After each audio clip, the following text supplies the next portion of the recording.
स्वागत है आप सभी का दोस्तों हमारे चैनल study.com ऑन यूट्यूब पर। दोस्तों आज हम बात करेंगे लेसन प्लान को लेकर के, यानी पाठ योजना संख्या 2 को लेकर के, जो कि आपका होम साइंस से संबंधित है, यानी गृह विज्ञान से। ये आपके बीएड यानी बीएड अगर आप 3rd सेमेस्टर में हैं तो आपको लेसन प्लान तैयार करना होगा, ठीक है। साथ ही अगर आप डीएलएड कर रहे हैं तो उसमें भी आप 4th सेमेस्टर के लिए इसे चुन सकते हैं। तो चलिए दोस्तों शुरू करते हैं और देखते हैं आज के पाठ योजना में क्या कुछ प्रकरण है। सबसे पहले आप यहाँ पाठ योजना संख्या 2 डालेंगे, अपने हिसाब से पाठ योजना संख्या डाल सकते हैं। उसके बाद विद्यालय का नाम आएगा, जिस भी विद्यालय में आप टीचिंग करने जाएंगे यहाँ पर उस विद्यालय का नाम, ठीक है। उसके बाद सीधे सीधे आप 5 कॉलम बनाइएगा। सबसे पहले आप यहाँ पे डेट डालेंगे, जिस भी डेट को आप लेसन प्लान बनाएंगे यहाँ पर वो डेट। उसके बाद सेकंड कॉलम रहेगा कक्षा यानी क्लास का। क्लास आप 9th को लेकर बना रहे हैं तो बिल्कुल उसमें भी आप संतुलित आहार इंक्लूड कर सकते हैं। कक्षा 10 में भी संतुलित आहार है, और अगर आप कक्षा 8 के लिए बना रहे हैं तो उसमें भी संतुलित आहार दिया है। तो बिल्कुल आप कक्षा 8, 9 और 10 तीनों कक्षाओं के लिए आप संतुलित आहार टॉपिक को चूज कर सकते हैं अपने लेसन प्लान के लिए। उसके बाद जो तीसरा कॉलम आएगा वो विषय का होगा, यानी सब्जेक्ट। सब्जेक्ट है गृह विज्ञान। चक्र है पीरियड, यानी पीरियड आपका प्रथम, द्वितीय, तृतीय हो सकता है। यहाँ पर प्रथम है, आप प्रथम डालिए। अवधि यानी टाइम पीरियड है 35 मिनट, ठीक है। 35 मिनट आप डाल सकते हैं। उसके बाद सबसे पहला जो आएगा कॉलम वो है प्रकरण का। सबसे पहले हम प्रकरण डालेंगे, यानी टॉपिक हमारा है संतुलित आहार। उसके बाद दूसरा जो पॉइंट आएगा वो सामान्य उद्देश्य का आएगा। सामान्य उद्देश्य छात्राओं को सामान्य जानकारी पाठ से संबंधित, या आप कह सकते हैं सब्जेक्ट से संबंधित, विषय से संबंधित देने के लिए सामान्य उद्देश्य बनाते हैं, जैसा कि इसमें पहला दिया है। इससे पहला पॉइंट है छात्राओं में गृह विज्ञान के प्रति रुचि उत्पन्न करना, ठीक है। दूसरा है छात्राओं में घरेलू कार्यों के प्रति रुचि उत्पन्न करना। तीसरा पॉइंट देखेंगे पोषण तथा स्वास्थ्य संबंधी सामान्य जानकारियां प्रदान करना। चौथा है संतुलित आहार की आवश्यकता तथा महत्व की जानकारी प्रदान करना। तो दोस्तों ये थे सामान्य उद्देश्य, जो कि आपके विषय से संबंधित थे, जो भी विषय लेकर चल रहे हैं यानी गृह विज्ञान से संबंधित थे। उसके बाद आएगा हमारा विशिष्ट उद्देश्य। विशिष्ट उद्देश्य हमारा टॉपिक से रिलेटेड होगा। टॉपिक हमारा है संतुलित आहार, तो उससे रिलेटेड होगा ये। तो इसमें सबसे पहला पॉइंट है छात्राओं को संतुलित आहार का ज्ञान प्रदान करना। दूसरा है छात्राएं संतुलित आहार के चार्ट को जान सकेंगी। तीसरा पॉइंट है छात्राएं संतुलित आहार में पोषण संबंधी तथ्यों को समझ सकेंगी। आगे देखेंगे विशिष्ट उद्देश्य में, आगे इसी में है छात्राएं भोजन पिरामिड का विश्लेषण कर सकेंगी, यानी फूड पिरामिड जो होता है उसको समझ सकेंगी। पांचवा है हमारे संतुलित आहार में उपस्थित पोषक तत्वों के लाभों का संश्लेषण कर सकेंगी। तो दोस्तों यहाँ पर बात हो गई विशिष्ट उद्देश्यों को लेकर के, जो कि आपके प्रकरण से संबंधित थे। आगे देखेंगे सहायक सामग्री। उसके बाद अगली जो हेडिंग आएगी वो है सहायक सामग्री, यानी शिक्षण अधिगम सामग्री भी आप जिसे कहते हैं। यहाँ पर लिखा है कक्षा उपयोगी सामग्री, यानी कक्षा में आपने पढ़ाते समय जो भी चीजें उपयोग की हैं वो सब लिखेंगे, जैसे चौक, श्यामपट्ट, संतुलित आहार से संबंधित चार्ट आदि, ठीक है। तो ये सहायक सामग्री आ गई। आगे देखेंगे उसके बाद जो अगली हेडिंग आएगी वो है पूर्व ज्ञान, यानी प्री नॉलेज। छात्राओं को पहले से क्या कुछ पता है प्रकरण से संबंधित। इसमें दिया है छात्राएं खाने पीने तथा फल व सब्जियों से संबंधित सामान्य जानकारी रखते हैं। तो ये छात्राओं की प्री नॉलेज हो गई। अगला पॉइंट है प्रस्तावना प्रश्न। प्रस्तावना प्रश्न पाठ से संबंधित संभावित प्रश्न निकलवाने के लिए छात्राओं से बनाते हैं। इसमें आप 3 कॉलम बनाएंगे। पहला क्रम संख्या, दूसरा है छात्राध्यापिका क्रिया, तीसरा है छात्र क्रिया। इसमें आप उत्तर निकलवाने के लिए, यानी संभावित प्रश्न का उत्तर निकलवाने के लिए छात्राओं से प्रश्न करेंगी और छात्राएं उसका उत्तर देंगी। इसमें पहला प्रश्न आपने किया, बच्चों जब भूख लगती है तो आप क्या करते हो? छात्राओं ने उत्तर दिया भोजन करते हैं। दूसरा क्वेश्चन फिर आपने किया, भोजन में आप क्या खाते हो? छात्राओं ने बताया फल, सब्जी, रोटी, दूध, अनाज आदि खाते हैं, जो भी खाते हैं वो बताएंगे। आपने तीसरा पॉइंट किया, फल, सब्जियां, रोटी, दूध, अनाज आदि कैसा आहार है? ये समस्यात्मक प्रश्न हो गया। छात्राओं को उसका उत्तर नहीं आता, वो मौन हो गई। हमने कहा था जब छात्राओं के लिए समस्या उत्पन्न होगी तब वही आपका उद्देश्य कथन बनेगा। उद्देश्य कथन आपके टॉपिक से रिलेटेड होगा। देखते हैं, तो यहाँ पर आ गया आपका उद्देश्य कथन। उद्देश्य कथन आपका टॉपिक से बिल्कुल रिलेटेड होगा। इसमें लिखेंगे बच्चों आज हम संतुलित आहार के बारे में विस्तार पूर्वक अध्ययन करेंगे, ठीक है। तो यहाँ पर बात हो गई आपके उद्देश्य कथन को लेकर के। आगे अगला पॉइंट जो आप डालेंगे वो है प्रस्तुतिकरण। प्रस्तुतिकरण प्रश्न करके डालिए या प्रस्तुतिकरण ही डाल दीजिए, कोई दिक्कत वाली बात नहीं है। इसमें आप सीधा सीधा 6 कॉलम बनाएंगे। पहला क्रम संख्या, दूसरा शिक्षण बिंदु, तीसरा है छात्र अध्यापिका क्रिया, चौथा है छात्र क्रिया, पांचवा है शिक्षण विधि और छठा है श्यामपट्ट कार्य। ठीक है, इसमें सबसे पहले क्रम संख्या 1 डालेंगे क्योंकि शिक्षण बिंदु हमारा प्रथम है यानी पहला है। इसमें आप संतुलित आहार का परिचय दे रहे हैं छात्राओं को, उससे संबंधित आप कुछ प्रश्न करेंगे। प्रश्न आपने पहला किया, संतुलित आहार किसे कहते हैं? छात्राओं ने, यहाँ पर छात्राएं मौन हो गई। ठीक है, यहाँ पर आप प्रश्न कर रहे हैं, छात्राएं उत्तर दे रही हैं, इसलिए यहाँ पर प्रश्नीकरण विधि हो गई। ठीक है, यहाँ पर फिर जब छात्राएं मौन होंगी तब आप स्पष्टीकरण देंगे। स्पष्टीकरण में आपने लिखा है, संतुलित आहार वह पदार्थ है जिसके द्वारा ग्रहण किया गया भोजन शरीर में पोषक तथ्यों या तत्वों जैसे प्रोटीन, विटामिन, जल, खनिज, लवण, कार्बोहाइड्रेट आदि की आवश्यकता की पूर्ति करता है, जो हमारे शरीर को सुदृढ़ता, शक्ति, सुरक्षा और बीमारियों आदि से बचाव के लिए आवश्यक है।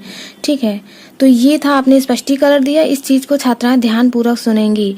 यहाँ पर आपने स्पष्टीकरण दिया या पाठ से संबंधित व्याख्या की, इसलिए आप पर व्याख्या विधि हो गई। और ये श्यामपट्ट कार्य के लिए आप ऐसे संतुलित आहार के तत्व डाल देंगे, जो भी जल, विटामिन जो यहाँ पर आपने बताए हैं ऐसे बना देंगे छोटा सा। ठीक है, श्यामपट्ट कार्य के लिए आगे देखेंगे। अगला जो शिक्षण बिंदु है वो संतुलित आहार के अभाव का शरीर पर प्रभाव, ये दूसरा शिक्षण बिंदु है। इसमें आपने प्रश्न किया, संतुलित आहार क्यों आवश्यक है? छात्राओं ने उत्तर दिया, शरीर में पोषक तत्वों की पूर्ति हेतु। यहाँ पर भी आप प्रश्न कर रहे हैं, छात्राएं उत्तर दे रही हैं, इसलिए यहाँ पर प्रश्नोत्तर या प्रश्नीकरण विधि हो गई। आपने दूसरा प्रश्न किया, पोषक तत्वों के अभाव का शरीर पर क्या प्रभाव पड़ता है? छात्राएं सोचते हुए मौन हो गई। यहाँ पर समस्यात्मक प्रश्न हुआ, आप इस पर स्पष्टीकरण देंगे। आगे देखेंगे, आपने स्पष्टीकरण दिया, संतुलित आहार में पोषक तत्वों के अभाव का शरीर पर प्रभाव निम्न प्रकार से पड़ता है। ठीक है, जैसे पहला, प्रोटीन की कमी से। प्रोटीन की कमी से बालकों या बच्चों का शारीरिक विकास अवरुद्ध हो जाता है, यानी उनकी शारीरिक वृद्धि जो है वो रुक जाती है। दूसरा आपने पॉइंट दिया। फिर आपने दूसरा पॉइंट बताया, विटामिन की कमी। विटामिन की कमी से कौन कौन से रोग हो जाते हैं? जैसे पहला है विटामिन ए की कमी से नेत्र दृष्टि दोष, जिसे आप रतौंधी कहते हैं, वो हो जाता है। दूसरा, विटामिन बी की कमी से पेलाग्रा, अनीमिया आदि रोग हो जाता है। ठीक है, तीसरा आपने बताया, विटामिन सी की कमी से स्कर्वी रोग हो जाता है। ठीक है, विटामिन डी की कमी से अस्थि रोग या रिकेट्स हो जाता है। तो ये था विटामिन की कमी से जो रोग हो जाते हैं पोषक तत्वों के अभाव में। ठीक है, आगे देखेंगे। तीसरा है खनिज लवणों के अभाव का प्रभाव। खनिज लवणों के अभाव का प्रभाव, इसमें आपने बताया कैल्शियम, फास्फोरस की कमी से बालक का विकास अवरुद्ध हो जाता है। आदि उपरोक्त सभी पोषक तत्वों का अभाव जो है शरीर पर प्रभाव डालता है या प्रभाव उसका पड़ता है। तो ये आपने खनिज लवणों के अभाव का प्रभाव में बताया। तो ये आपका शिक्षण बिंदु जो है दूसरा पूरा हो गया। जब आप ये स्पष्टीकरण देंगे तो छात्राएं जो है इस चीज को ध्यान पूर्वक सुनेंगी। ठीक है, आपने शिक्षण विधि में व्याख्या विधि यूज की क्योंकि आपने पाठ से संबंधित स्पष्टीकरण दिया या व्याख्या दी, इसलिए यहाँ पर व्याख्यान विधि हो गई। तो आप इन पॉइंट को अच्छे से देख लीजिए। आगे देखेंगे, जो तीसरा पॉइंट आएगा शिक्षण बिंदु का, वो है संतुलित आहार को प्रभावित करने वाले कारक। संतुलित आहार को प्रभावित करने वाले कारक, ये शिक्षण बिंदु का तीसरा पॉइंट है। ठीक है, तो आप इसे देख लीजिए। इसमें क्या लिखेंगे? इसमें भी आप प्रश्न करेंगे, संतुलित आहार का प्रभाव किस पर पड़ता है? यह आपने प्रश्न किया। छात्राओं ने इसका उत्तर नहीं दिया, ये उनके लिए समस्यात्मक प्रश्न हो गया। यहाँ पर भी प्रश्नोत्तर चल रहा है, इसलिए यहाँ पर प्रश्नोत्तर विधि हो गई। और श्यामपट्ट कार्य के लिए जो आपने हेडिंग डाली है श्यामपट्ट कार्य के लिए, इसमें आप नीचे डाल देंगे संतुलित आहार का प्रभाव, जिसमें आपने पहला पॉइंट डाला लिंग, दूसरा है आयु, तीसरा है जलवायु एवं मौसम, चौथा है स्वास्थ्य और पांचवा है क्रियाशीलता। तो ये छोटा सा डायग्राम आप श्यामपट्ट कार्य के लिए बना के दिखा देंगे। ठीक है, और यहाँ स्पष्टीकरण में भी आप यही चीजें बताएंगे कि संतुलित आहार को प्रभावित करने वाले कारक, जिसमें पहला है लिंग, दूसरा है आयु, तीसरा है स्वास्थ्य, चौथा है क्रियाशीलता, पांचवा है जलवायु और मौसम आदि। तो दोस्तों यहाँ पर बात हो गई प्रस्तुतिकरण प्रश्नों को लेकर के, आप इन सब चीजों को अच्छे से देख लीजिए।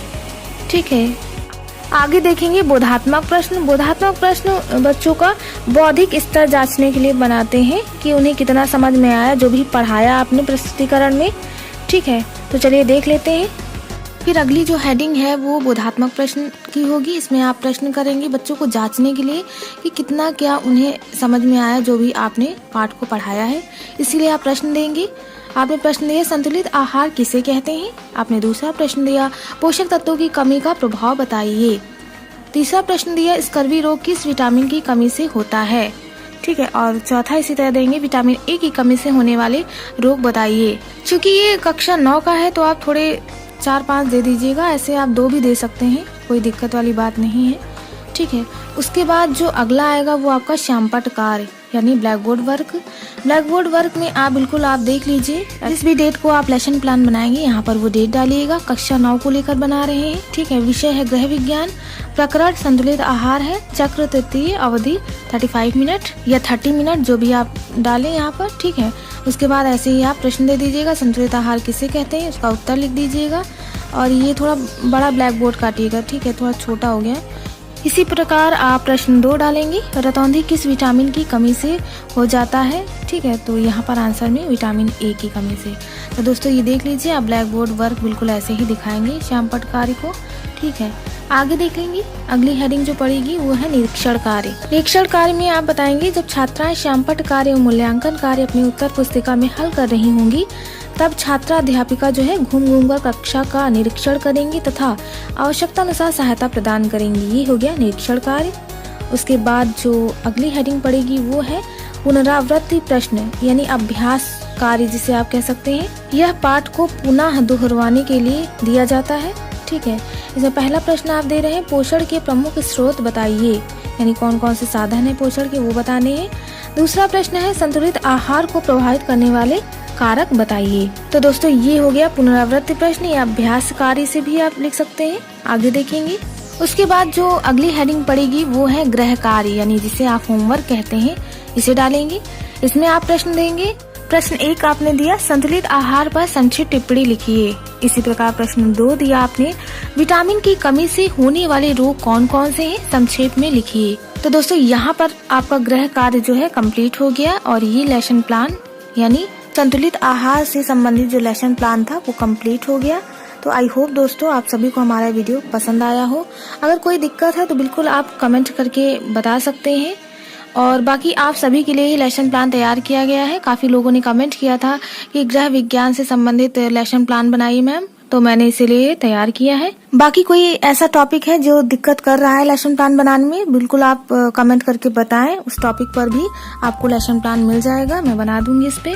साथ ही दोस्तों आप सभी से रिक्वेस्ट है कि आप प्लीज वीडियो को लाइक किया करें और चैनल को सब्सक्राइब जरूर कर लें ताकि आपको नोटिफिकेशन मिलती रहे, जो भी मैं वीडियो अपलोड करूं आप तक पहुंचे, और अपने दोस्तों को भी शेयर करें।